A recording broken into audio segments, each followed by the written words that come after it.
1857 সালের মহাবিদ্রোহের পর ব্রিটিশ শোষণ, বৈষম্য ও অত্যাচারের বিরুদ্ধে ভারতীয় জাতীয়তাবোধের জাগরণ ঘটেছিল।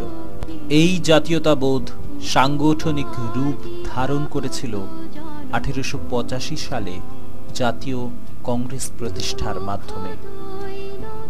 যদিও প্রথম দিকে কংগ্রেসের নেতারা আবেদনের রাজনীতিতে বিশ্বাসী ছিলেন, তবু সুরেন্দ্রনাথ বন্দ্যোপাধ্যায়, উমেশচন্দ্র বন্দ্যোপাধ্যায়, গোখেল, বদরুদ্দিন তোয়াবজি প্রমুখ নরমপন্থী নেতারা ব্রিটিশ অপশাসন ও শোষণের নিন্দা করেছিলেন, কিন্তু তারা প্রত্যক্ষ ব্রিটিশ বিরোধিতা অনুমোদন করেননি। অন্যদিকে নবগোপাল মিত্র, রাজনারায়ণ বসু, জ্যোতিরিন্দ্রনাথ ঠাকুর সনাতনী হিন্দু আদর্শ ও স্বদেশী ভাবধারা ও সংগঠনের উপর জোর দিয়েছিলেন। নরমপন্থীদের এই ব্যর্থতার পরিপ্রেক্ষিতে কংগ্রেসে চরমপন্থী আন্দোলনের উদ্ভব ঘটেছিল। অরবিন্দ, তিলক, বিপিনচন্দ্র পাল, অশ্বিনী কুমার দত্ত নরমপন্থী রাজনীতিকে ব্রিটিশদের কাছে ভিক্ষাবৃত্তি বলে অভিযোগ করেছিলেন এবং প্রত্যক্ষ ব্রিটিশ বিরোধিতার ডাক দিয়েছিলেন। এই চরমপন্থী নেতাদের প্রেরণা ছিলেন বঙ্কিম, বিবেকানন্দ ও দয়ানন্দ সরস্বতী, এবং এই প্রত্যক্ষ ব্রিটিশ বিরোধিতার কেন্দ্র ছিল বাংলা। কিন্তু ব্রিটিশ প্রশাসন শুরু থেকেই এই উদীয়মান জাতীয়তাবাদ ও বাংলার নেতৃত্বকে মেনে নিতে পারেনি। তাই বাংলাকে দুর্বল করার মাধ্যমে ভারতীয় জাতীয় আন্দোলনকে তারা ধ্বংস করতে চেয়েছিলেন। আর এই কাজে অগ্রণী ভূমিকা নিয়েছিলেন লর্ড কার্জন। তিনি প্রস্তাব দেন বঙ্গভঙ্গের। যদিও কার্জনের বহু আগে প্রশাসনিক সুবিধার্থে বাংলা বিভাজনের প্রস্তাব উঠেছিল, কারণ প্রায় সমগ্র উত্তর ও পূর্ব ভারত নিয়ে বাংলা প্রেসিডেন্সির আয়তন ছিল বিরাট। 1866 সালে উড়িষ্যায় এক ভয়াবহ দুর্ভিক্ষ হওয়ায় স্যার স্ট্র্যাফোর্ড নর্থকোট বাংলা প্রদেশের আয়তন সংকোচনের প্রস্তাব দেন। তা অবশ্য বাতিল হয়ে যায়।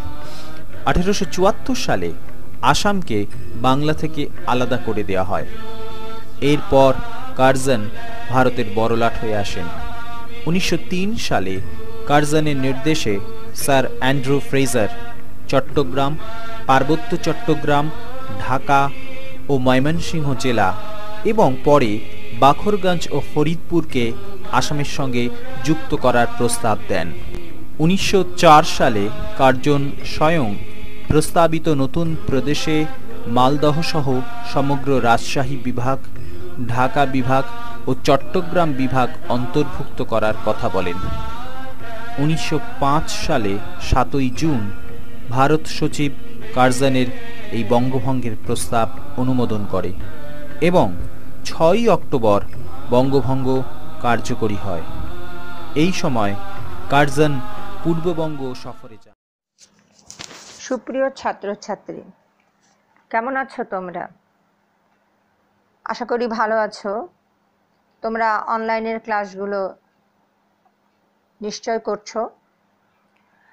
আজ আমি কাজল চৌধুরী, সহকারী অধ্যাপক, police line school and college. আজকে আমি তোমাদের সাথে পরিণতি ও সুশাসনের দ্বিতীয় পত্রের প্রথম অধ্যায়, ব্রিটিশ ভারতে প্রতিনিধিত্বশীল সরকারের বিকাশ, এখান থেকে 1905 সালের বঙ্গভঙ্গ নিয়ে আলোচনা করব। এখানে আমরা বঙ্গভঙ্গ এর কারণ, বঙ্গভঙ্গের প্রভাব বা প্রতিক্রিয়াটা, এর ফলাফল, তারপর বঙ্গভঙ্গ রদ, এর প্রভাব, এগুলো আলোচনা করব। প্রথমেই আমরা দেখি বঙ্গভঙ্গটা কি। বঙ্গভঙ্গ কিন্তু সমগ্র ভারতীয় উপমহাদেশে রাজনীতিতে একটি অত্যন্ত গুরুত্বপূর্ণ ঘটনা। 1905 সালের পূর্বে বাংলা প্রেসিডেন্সি ছিল ভারতের সর্ববৃহৎ একটা প্রদেশ। 1905 সালের 1 সেপ্টেম্বর বঙ্গভঙ্গের ঘোষণা প্রদান করা হয় এবং 15 অক্টোবর থেকে তা কার্যকর হয়। বঙ্গভঙ্গ মানেই তো বুঝতে পারছ যে ভঙ্গ মানে কি, ভাগ করে দেওয়া। এখন বাংলা প্রেসিডেন্সিটাকে মূলত দুই ভাগে ভাগ করা হয়েছিল। ঢাকা, রাজশাহী ও চট্টগ্রাম বিভাগ এবং আসাম নিয়ে গঠিত হয় পূর্ববঙ্গ ও আসাম প্রদেশ। ঢাকায় এই প্রদেশটির রাজধানী স্থাপিত হয়। আর পশ্চিমবাংলা, বিহার ও উড়িষ্যা নিয়ে গঠিত হয় পশ্চিমবঙ্গ প্রদেশ। এর রাজধানী কিন্তু ছিল কলকাতা। এই যে পদক্ষেপটার ক্ষেত্রে স্যার বামফিল্ড ফুলার ও অ্যান্ড্রু ফ্রেজার বড়লাট কার্জনকে সর্বতোভাবে সাহায্য ও পরামর্শ প্রদান করেছিলেন। আমরা এই বঙ্গভঙ্গের কেন হয়েছিল, কি কারণে বঙ্গভঙ্গটা করা হয়েছিল, এই কারণগুলো পর্যালোচনা করব। প্রথমত এখানে যে কারণটা পাওয়া যায় সেটা হলো প্রশাসনিক কারণ।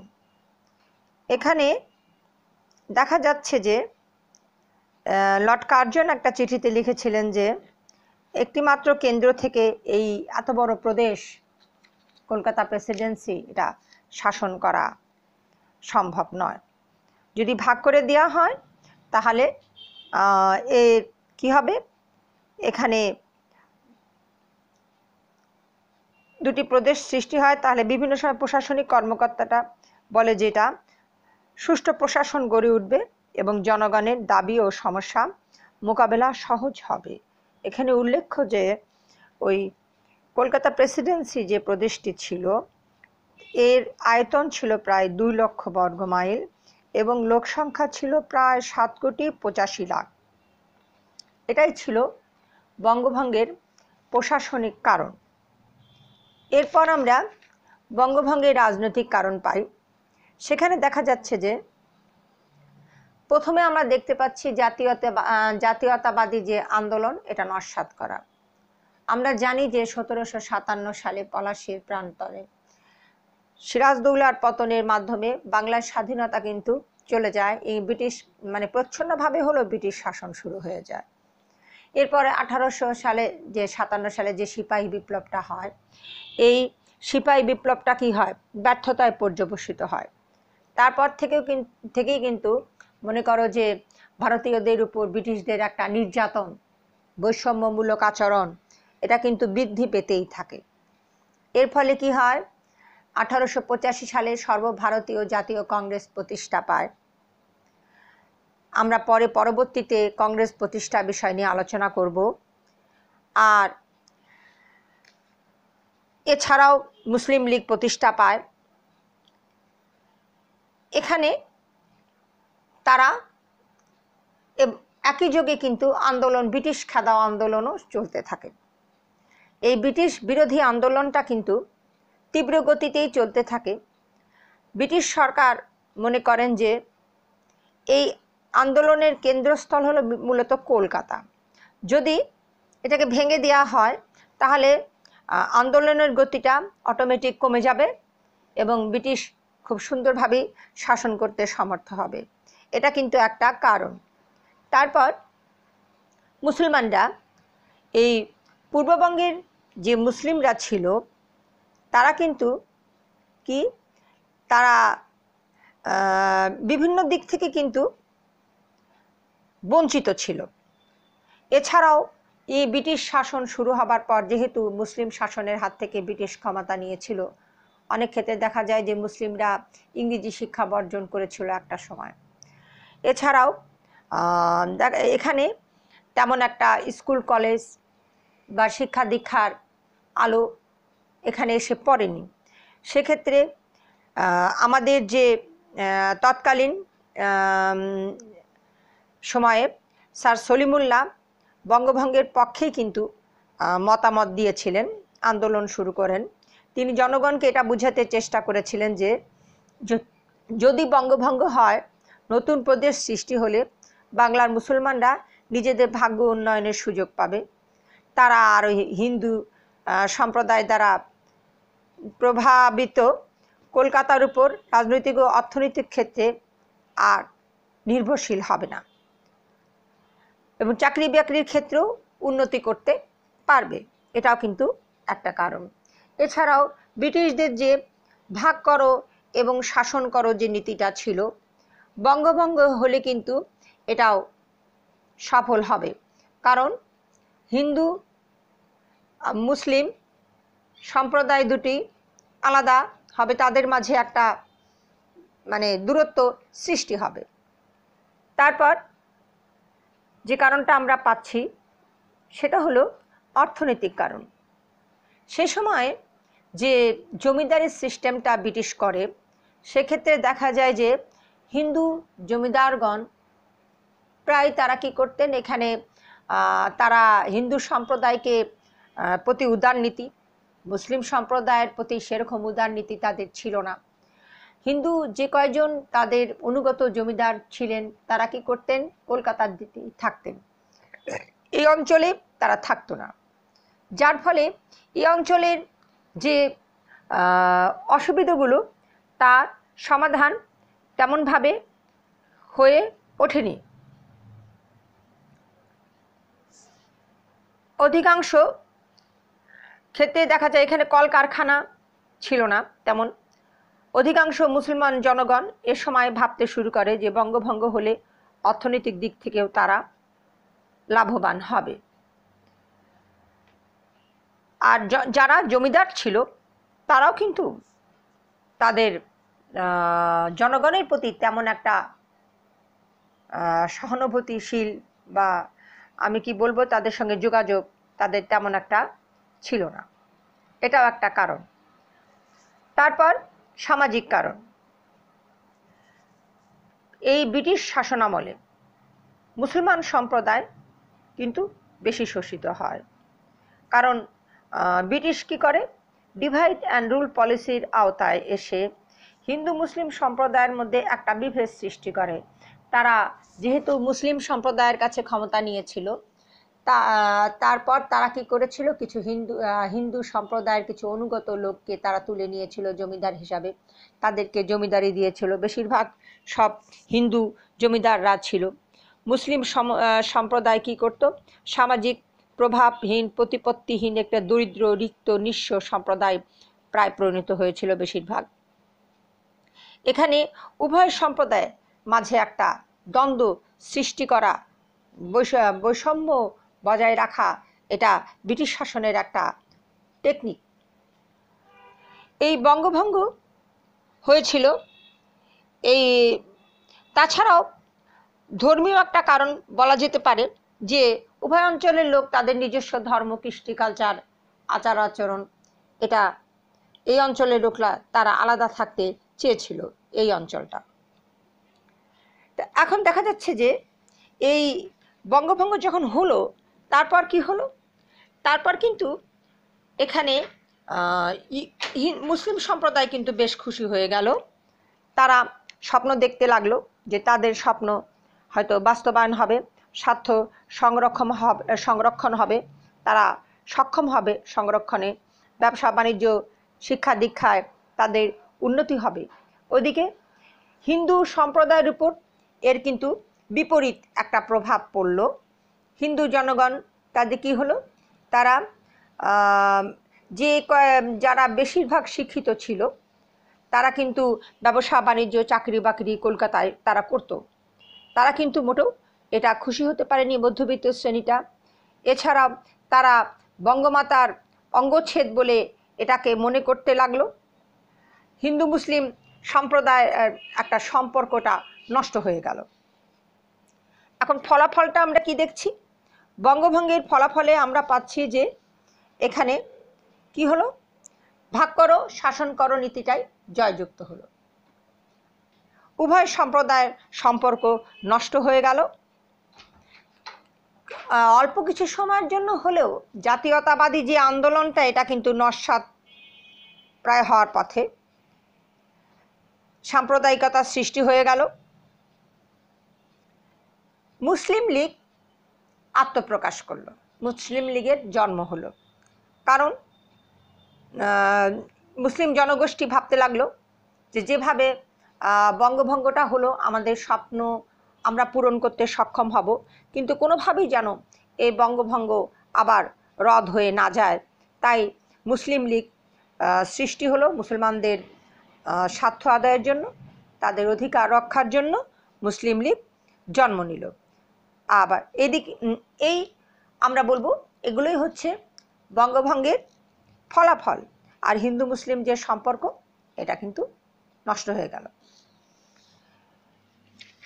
তারপর দেখা যাচ্ছে যে তারা কি করলো, বঙ্গভঙ্গটা 11 সালে ব্রিটিশ সরকার বন্ধ করে দিল। এখন প্রশ্ন আসছে যে এই বঙ্গভঙ্গ কেন বন্ধ হয়ে গেল? বঙ্গভঙ্গ রদ করে দিতে ব্রিটিশ সরকার বাধ্য হলো কেন?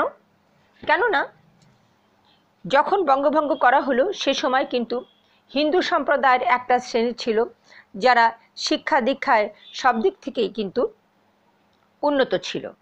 তারা কি করলো, তারা দেখলো যে যদি ওই অঞ্চলেও একটি রাজধানী হয়, ওই অঞ্চলটা যদি ভিন্ন হয় তাহলে কি হবে, তাহলে সেখানেও শিক্ষা দীক্ষায় জনগোষ্ঠী যখন উন্নত হয়ে উঠবে তখন তাদের জন্য সেটা হবে প্রতিযোগিতামূলক একটি বাজার। সুতরাং তারা এটাকে মেনে নিতে পারেনি। এদিকে স্বদেশী আন্দোলন শুরু হয়ে গেল। তারা ব্রিটিশ বা বিলেতি পণ্য বর্জন করতে শুরু করলো এবং স্বদেশী পণ্য গ্রহণের জন্য তাদের জনগোষ্ঠীকে আহ্বান জানাতে লাগলো। এছাড়াও বিভিন্ন জায়গায় সন্ত্রাসী কার্যকলাপ শুরু হলো। তারা বিভিন্ন স্থানে বিভিন্ন ধরনের জ্বালাও পোড়াও, ইংরেজ বড় কর্মকর্তা তাদেরকে নিহত করার জন্য বিভিন্ন ধরনের প্রোগ্রাম তৈরি করতে শুরু করলো। স্বরাজ আন্দোলন হলো। এসব আন্দোলনের ফলে কি হলো, ব্রিটিশ সরকারের বাজারও পড়ে গেল কিন্তু, কারণ বিলেতি পণ্য বর্জন করলো, তারা স্বদেশী পণ্য গ্রহণ করলো। তারপরে সন্ত্রাসী কার্যকলাপে ব্রিটিশ সরকারের উচ্চপদস্থ কর্মকর্তা কর্মচারীদের মারার জন্য তারা বিভিন্ন ধরনের প্রোগ্রামে অ্যারেঞ্জ করলো, তারা তৈরি করলো। তারপর তাদের জাতীয়তাবাদী আন্দোলন আরও নতুনভাবে জেগে উঠল। তখন ব্রিটিশ সরকার তাদের মনোবল হারিয়ে ফেললেন। তারা কি করলেন, তারা এক ঘোষণার মাধ্যমে 1911 সালে তারা বঙ্গভঙ্গ রদ করলেন। বঙ্গভঙ্গ যখন রদ হয়ে গেল তখন কি হলো, হিন্দু জাতীয়তাবাদের কিন্তু এটা একটা বিজয় তারা ভাবতে শুরু করলো। ব্যবসায়ী, আইনজীবী ও বিত্তশালীরা খুবই কিন্তু আনন্দিত হলো। তারা তাদের হারানো প্রতিপত্তিও ফিরে পেল। আর মুসলমানরা কি হলো, মুসলমানরা তারা বিস্মিত, বিমূঢ় এবং হতাশ এবং ক্ষুব্ধ হয়ে গেল। তাদের স্বপ্ন ভেঙে গেল। ব্রিটিশ সরকারের উপর থেকে তাদের আস্থা নষ্ট হয়ে গেল এবং হিন্দু মুসলিম যে সম্পর্কটা এটা আবার নষ্ট হয়ে গেল। এই ছিল 1905 সালে বঙ্গভঙ্গের কারণ, প্রভাব, ফলাফল, রদ